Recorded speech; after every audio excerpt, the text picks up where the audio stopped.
Praise the Lord प्रिय माने आज वाक्य मध्य को जीवा पूर्वर मु आपण मानकु गोटे छोट साक्ष्य सुनेबा को चाहूची जो द्वारा प्रभुंकर गौरव हेबो। ए किछि दिन हेलाणी मु जेबेठु यूट्यूब माध्यम रे प्रभुंक वाक्य को पाठ करबा को आरंभ करिथिली तार किछि दिन परे जस्ट एबे मोर गला बहुत खराब हो जाइथिला द्वारा मु कथा मध्य ठीक से हे पारु नथिली किंतु पुनर्बार प्रभु मते सुस्थता देले आउ तांकर वाक्य को पढ़िबा पाई मते शक्ति देइथिबारु प्रभु को मु धन्यवाद दिए कि से मो गला को पूर्वर मध्य आहुरी सुंदर भावरे सुस्थता देइछंती।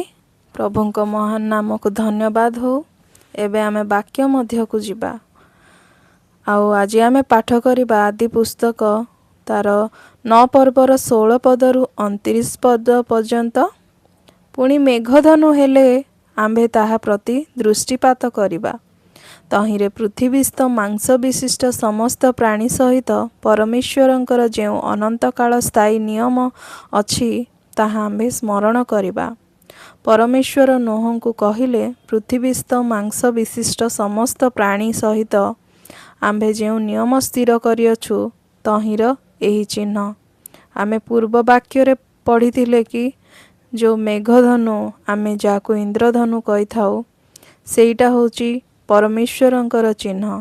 ताहा जदि आमे आकाश रे देखि थाउ ताहेले आमे जानिबा आवश्यक जे आकाश मंडल रे कोनोसी झड़ बात्या न होबा पई सेईटा होची परमेश्वरंकर आम प्रति संकेत।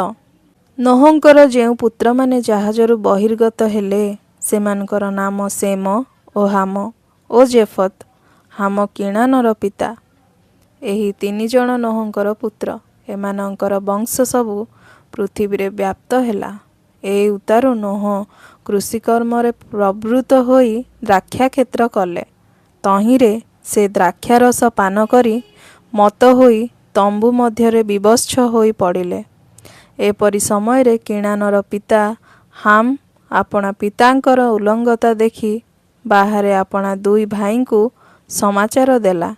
सेतेबेले सेम ओ जेफत स्कंदरे बश्च घेनी पश्चात गति करी अपना मानंक पितांकर उल्लंघता आच्छादन कले।